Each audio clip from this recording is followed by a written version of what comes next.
Friends, we have gathered here not to add another technique to our spiritual toolbox, nor to discover a new method by which we may draw to ourselves the things of this world. If that were our purpose, we would simply be repeating the age-old struggle of humanity, the attempt to improve the outer scene through force of mind or through the manipulation of thought. But that is not our purpose. Our purpose is far simpler, far quieter, and infinitely more profound. We are here to turn within, to recognize that all the good we have ever sought has been present within our own being from the beginning. Every seeker, at some point along the path, comes to an inner weariness. You may have felt it yourself, a tiredness of striving, of reaching for something, peace, supply, safety, companionship, and discovering that the harder you pursue these things, the farther away they seem to drift. This weariness is not a failure. It is a grace. It is the moment in which the personal self exhausts its capacity to make life conform to its desires, and in that exhaustion, a doorway opens. For only when we cease trying to live by personal power do we become receptive to the presence that has always been living us. In the infinite way, we learn that true spiritual progress begins not with more effort, but with the relinquishment of effort, not with stronger affirmations, but with a deeper stillness, not with the hope of changing the outer world, but with the recognition that God appearing as our very consciousness is already the fullness of life. When we come into this awareness, we stop chasing after effects. We stop trying to shape the world out there. We begin instead to rest in the simple truth. God is the source and the activity of our good, and that good unfolds from within. If, then, you have come here burdened with the desire to make something happen in your experience, to manifest more money, more health, more harmony, I ask only that for this hour you set aside the burden, lay it gently at your feet. You do not have to solve your problems. You do not have to find the answers. You do not have to create the good you seek. You need only become still and let the activity of God reveal itself as the very life that is living you. When we are quiet enough, receptive enough, humble enough to listen, a great peace dawns. And in that peace, the need to struggle dissolves. Let us begin by recognizing that everything we have sought through human means already exists in the invisible realm of spirit. It awaits not our effort, but our awareness. And so we turn inward not to gain, not to acquire, but to behold that which is already established in truth. This is the beginning of living by grace. Let us turn our attention now to one of the most important distinctions on the spiritual path, one that, when understood, marks the turning point from a life lived through personal effort to a life lived through divine fulfillment. I speak of the difference between living under law and living under grace. When we speak of law in this context, we are not referring to moral commandments or legal structures. We are speaking of life lived from the standpoint of the human mind, life governed by cause and effect, by planning and striving, by the belief that our good must be earned, acquired, attracted, or achieved. Living under law is simply living under the sense that I, the personal self, must secure my future, solve my problems, and manage the conditions of my life. And so we think, we plan, we fear, we push, we strive. We live as though we are separated from the source and therefore responsible for drawing supply to ourselves. This is the life most of humanity knows, and it is not wrong, it is simply limited.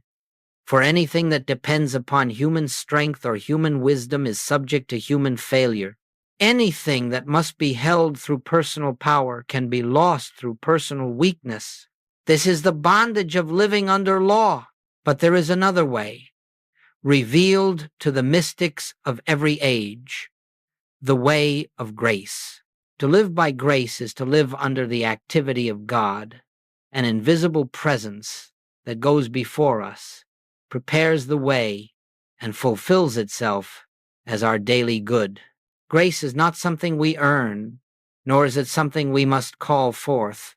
Grace is the very nature of God, eternally expressing itself as harmony, as abundance, as wholeness, as peace. When we live by grace, we are no longer trying to make good appear. We are bearing witness to the good that is already present in the invisible, awaiting our recognition. We are no longer laboring to secure our supply. We are resting in the assurance that supply flows from within as the spontaneous activity of the divine presence that inhabits us. We do not need to command, direct, or manipulate.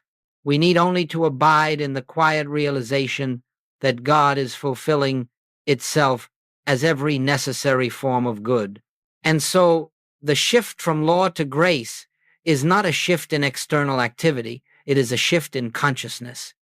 It is the moment when we stop believing that we live apart from God and begin to understand that God lives as us. Once this truth is felt deeply, silently, not merely as an idea but as an inner recognition, the entire basis of life changes. We find that doors open without effort, needs are met before we voice them, right relationships form naturally. Guidance appears in moments of stillness. We meet life no longer as isolated individuals, but as instruments through which grace flows. To live by grace is not to abandon the world, nor to stop acting intelligently. It is to act from a different center. Instead of acting out of fear, we act out of peace. Instead of seeking, we listen. Instead of striving, we allow. Instead of attempting to govern life, we let the presence govern us. And in that stillness, something miraculous happens. Everything necessary for our journey unfolds in perfect order, without strain and without delay.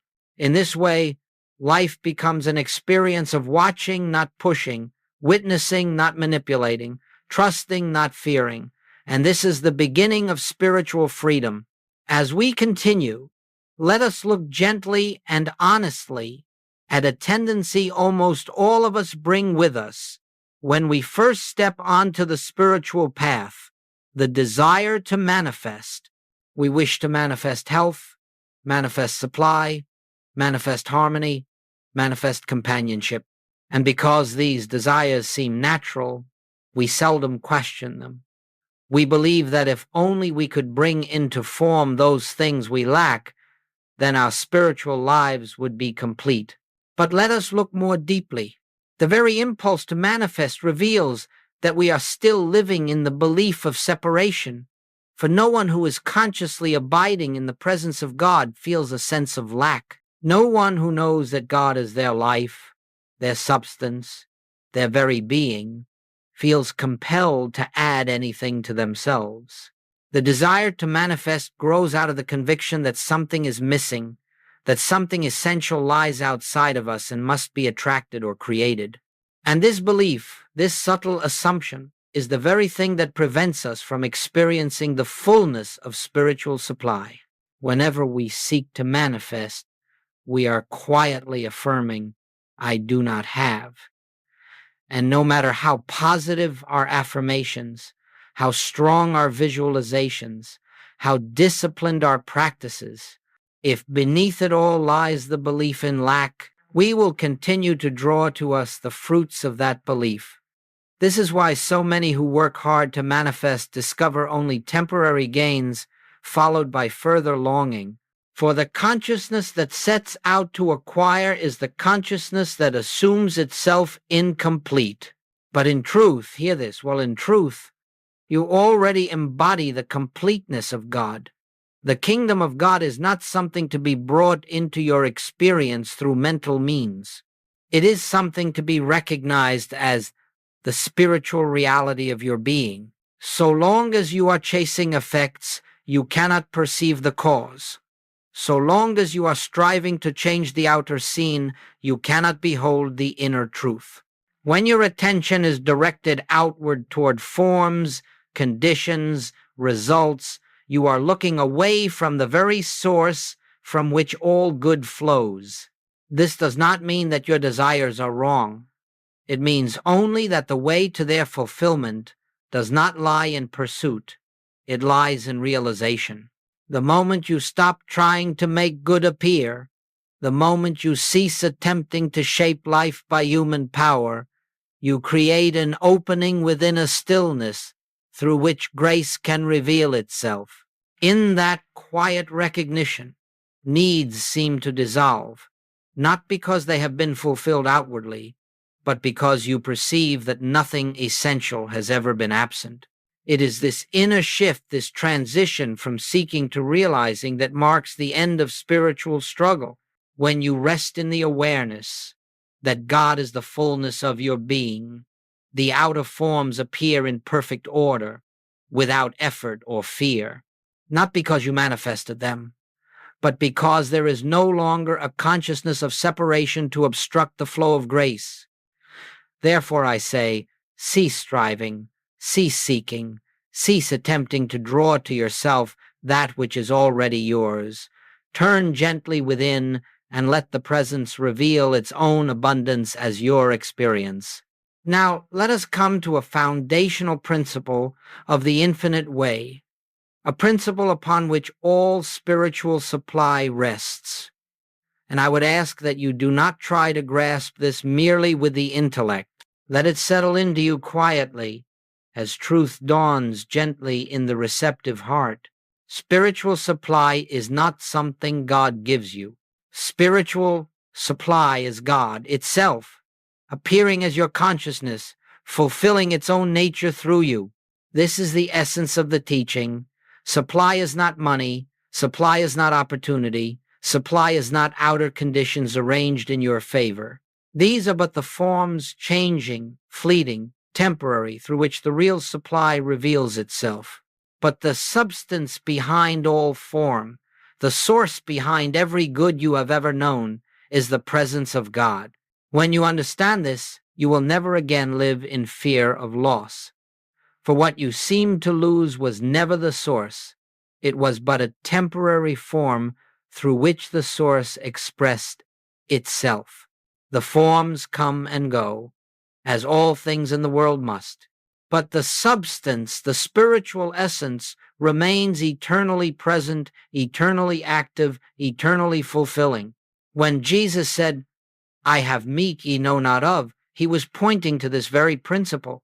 There is a hidden wellspring within every individual, the Christ, the divine consciousness that pours itself forth as supply, as harmony, as healing, as peace.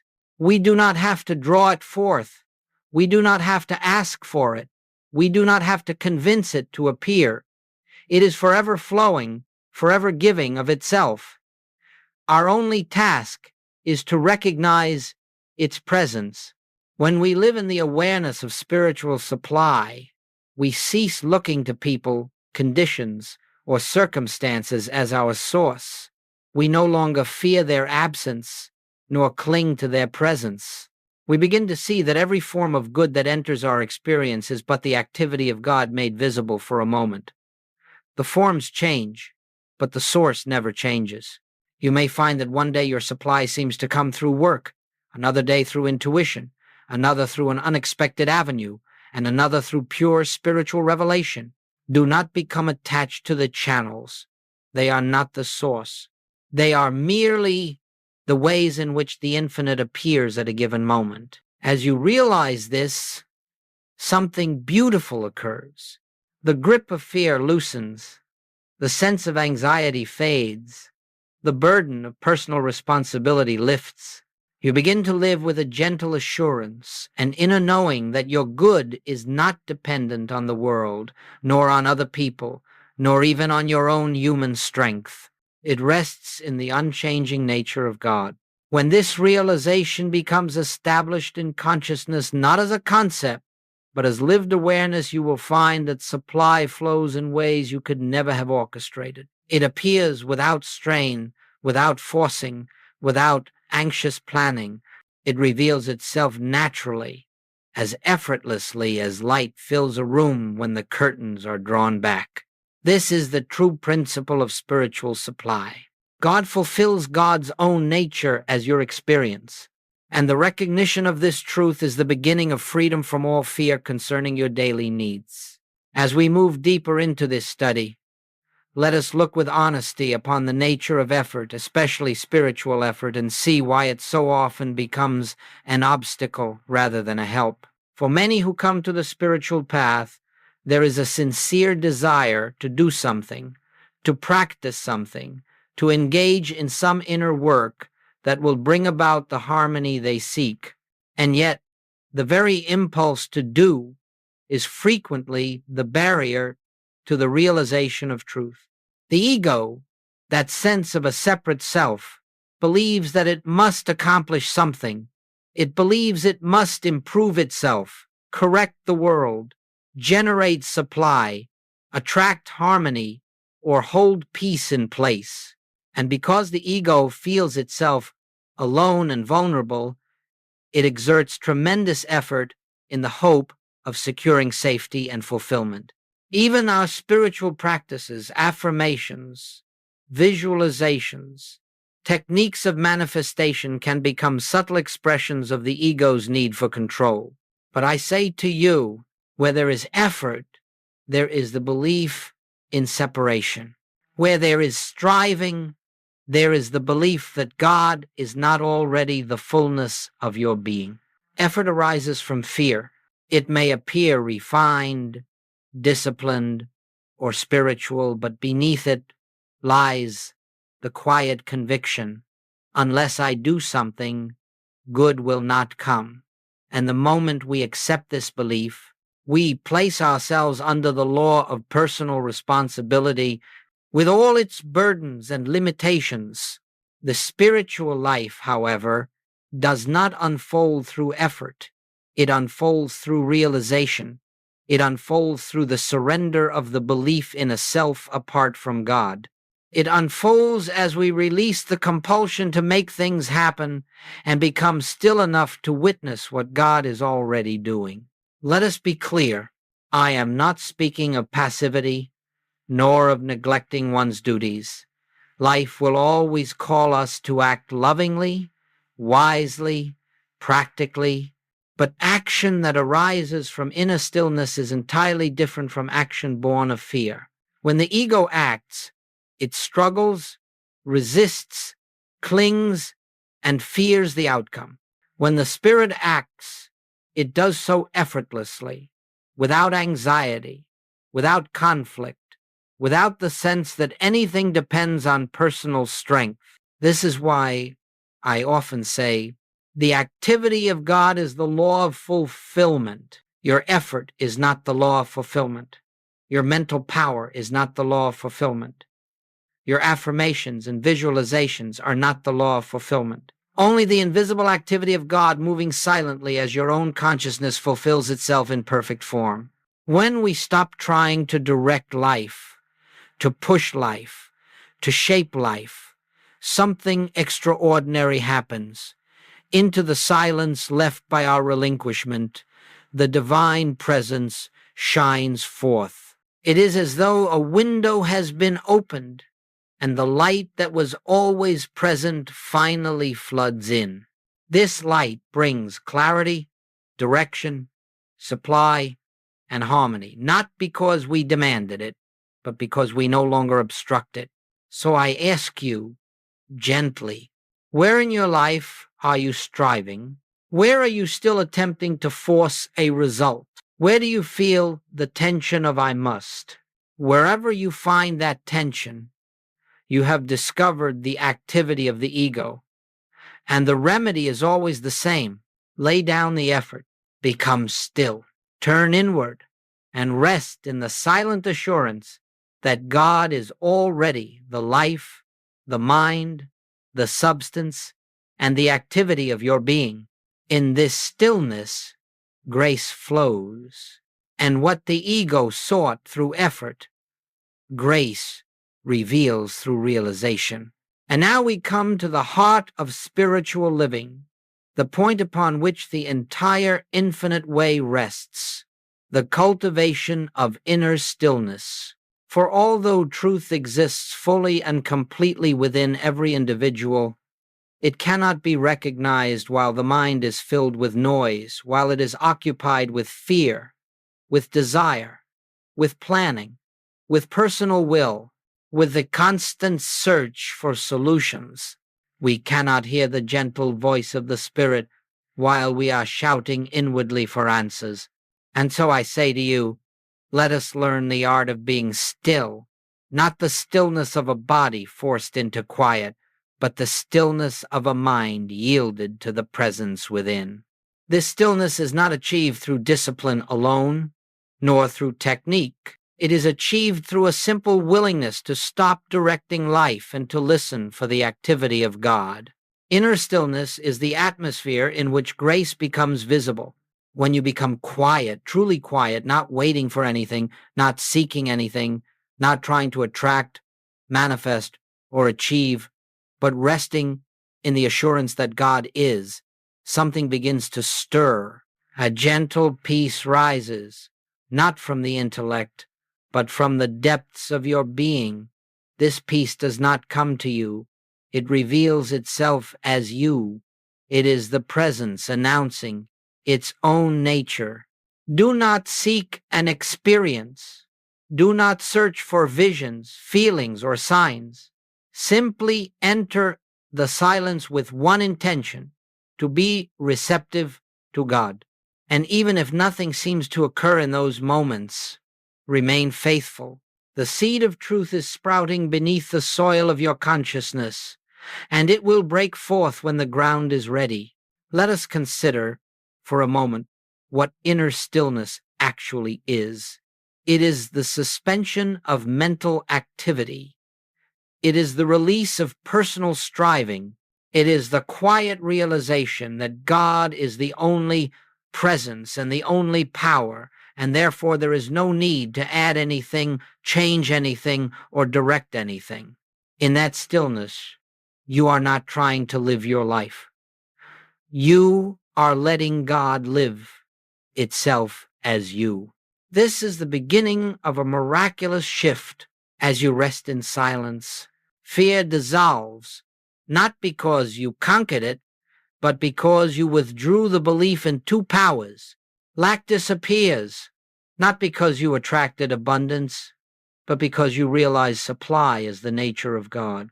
Harmony returns, not because you corrected the world, but because you stopped attempting to govern it through personal will. In the inner stillness, you discover that you are not the doer. You are the witness. And the more deeply you realize this, the more freely grace flows.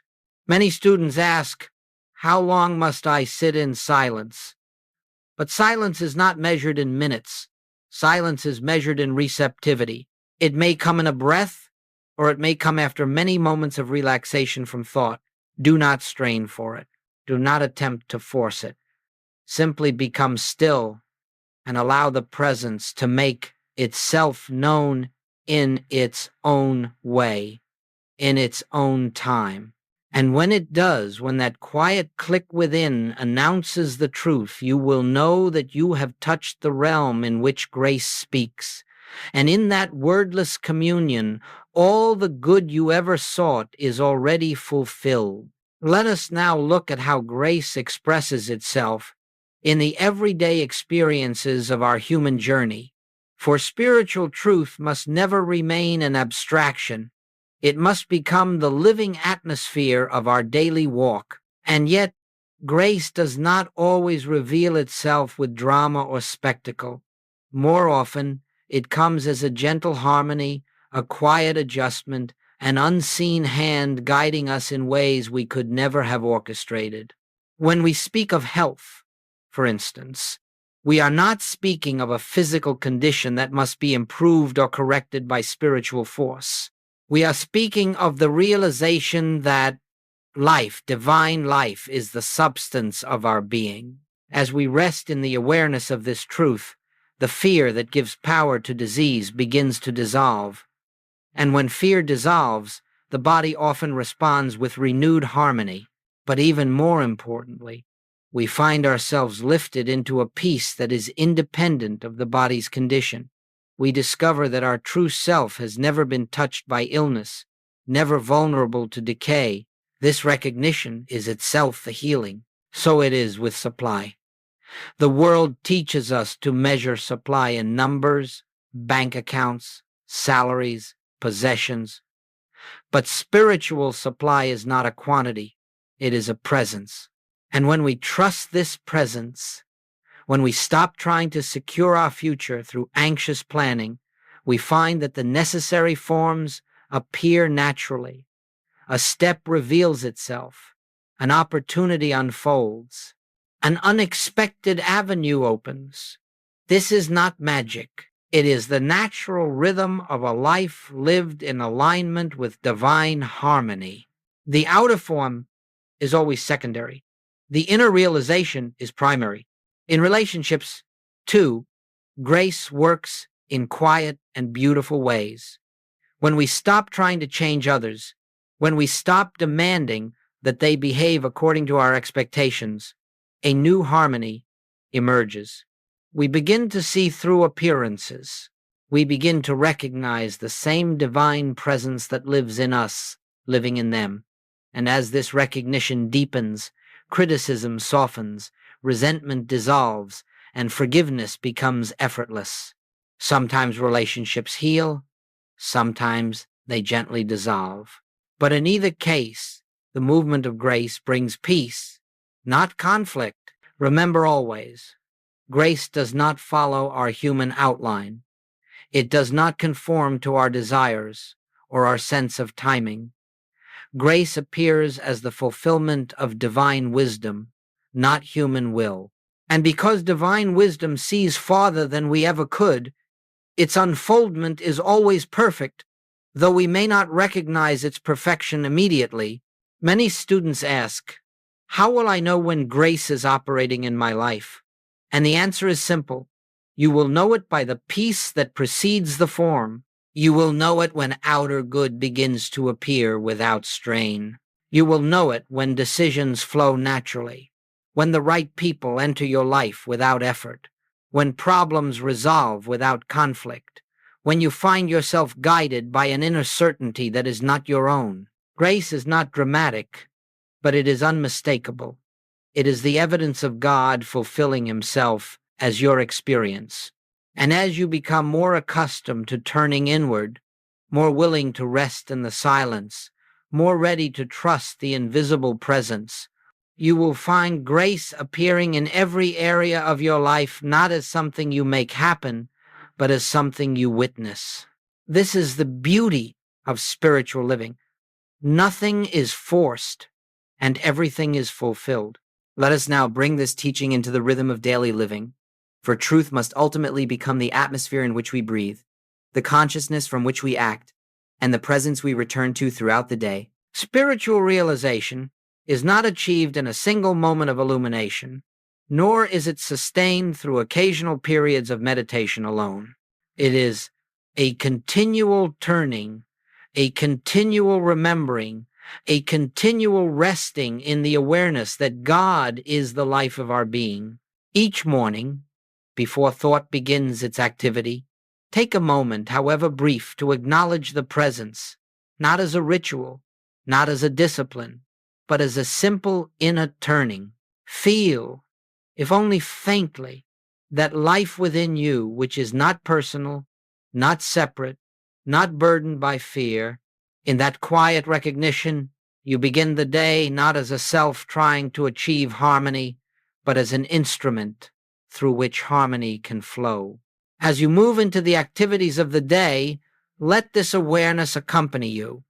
You need not withdraw from your work, your responsibilities, your interactions. The spiritual life is not lived apart from human experience. It is lived through it. But carry with you that gentle remembrance. I of mine own self can do nothing. The Father within doeth the works. This remembrance does not weaken your activity. It strengthens it because it frees you from the burden of personal effort. There will be moments when fear arises, when tension builds, when circumstances seem to demand immediate human control.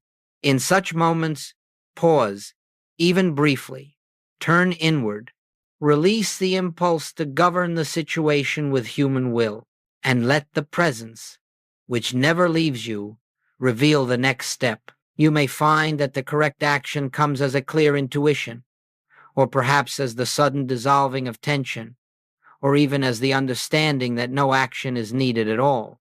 In the evening, before retiring, look back over the day not with judgment, not with analysis, but with quiet gratitude. Recognize the moments when grace was evident, even subtly. Notice when peace preceded action, when solutions arose without struggle, when harmony was restored without force. And if there were moments of forgetfulness, moments of fear or reaction, simply acknowledge them and let them go. The path is not one of perfection, but of continual returning. To live by grace is to live moment by moment in the awareness that God is the only presence and power functioning as your life. It is not achieved through striving, but through yielding, not through self-improvement, but through self-surrender, not through the attempt to attract good, but through the recognition that good flows eternally from within. As this awareness deepens, you will find that even the simplest activities, washing dishes, speaking to a friend, walking down the street, become opportunities for inward communion.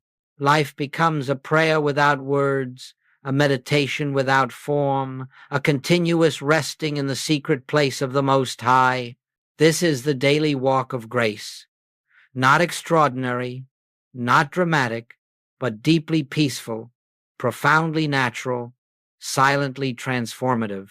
A life in which the presence goes before you, accompanies you, and fulfills itself through you in every moment. And now, as we bring our time together to a close, let us return once more to the simple essence of this teaching. You have not been given a new method, nor a new set of steps to follow, nor a new discipline with which to shape your life. Instead, you have been invited into a deeper simplicity, a way of living rooted in quiet recognition rather than in personal striving. For centuries, humanity has sought peace, abundance, healing, and harmony through effort, mental effort, emotional effort, religious effort, but the spiritual life reveals that all such effort is unnecessary, for the fullness of God is already embodied within you. What we seek does not lie in the realm of effects. It lies in the invisible presence, which is forever expressing itself as your very being. Therefore, do not leave here today thinking there is something more you must do. There is nothing to do, only something to realize. There is no truth to acquire, only truth to acknowledge. There is no God to reach, only God to behold. Let this understanding become your resting place. Grace, not effort, is the law of your life. Grace, not thought, is the source of your supply. Grace, not human will, governs your harmony. Grace fulfills itself without your planning, your pleading, or your striving. And so, I ask you only this: be still often. Turn inward gently. Release the sense of a self that must accomplish anything. And in that sacred silence, allow the presence to reveal itself as your peace, your supply, your protection, your direction, your fulfillment.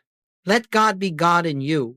When you walk from this moment, walk not as one who must improve life, but as one who rests in the divine activity that is already perfect, already complete, already expressing itself as every facet of your experience As you do, you will find that the outer world adjusts, harmonizes, and unfolds, not because you have changed it, but because you have ceased standing in the way of the infinite that has always been present. This is the path of grace. This is the joy of spiritual living. And this is the freedom that awaits every soul who turns quietly within and listens.